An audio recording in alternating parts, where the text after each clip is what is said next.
చిన్న రికార్డు నొక్కేసి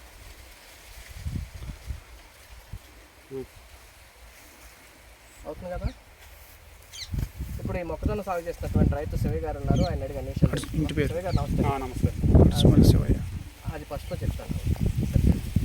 ఇప్పుడు ఈ మొక్కజొన్న సాగు చేస్తున్నటువంటి రైతు అడుసుమల్లి శివయ్య గారు ఉన్నారు, ఆయన అడిగి అన్ని విషయాలు తెలుసుకున్నాం. శివయ్య గారు నమస్తే. నమస్తే. శివయ్య గారు, ఇప్పుడు మీరు ఈ మొక్కజొన్న ఇదే సంవత్సరం లేకపోతే గతంలో సాగు? నేను గత 15 సంవత్సరాలు చేస్తానే ఉన్నాను. ఓకే.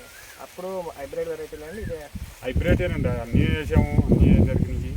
ఈ కాలంలో వేసేది మాత్రం హైబ్రిడ్ అండి, ఎవరు వేసినా హైబ్రిడ్. అంటే వేసవకాలంలో? వేసవకాలం. ఇప్పుడు మీకు ఇక్కడ ఈ ప్రాంతంలో దిగుబడులు ఏమాత్రం వస్తుంటాయి? దిగుబడి 40 కాంచి 50 లోపు అండి. ఖర్చు కూడా అట్లాగే అవుతుందండి, చాలా ఖర్చు ఉందండి. 3 సార్లు ఎవరైనా కంప్రెస్ పిండి వాడాల్సిందేనండి. ఈ కూలీల ఖర్చు పెరిగిపోయిందండి ఇవాళ. ఇది దీంట్లో ఉన్న అధిక అంటే ముచ్చుకు తొందరగా ఇరిగిద్దండి. నేను దాని దగ్గరికి అప్పుడే వెళ్ళదు, అంటే మీరు సైలెంట్లో పెట్టుకోండి, మాట్లాడలేక.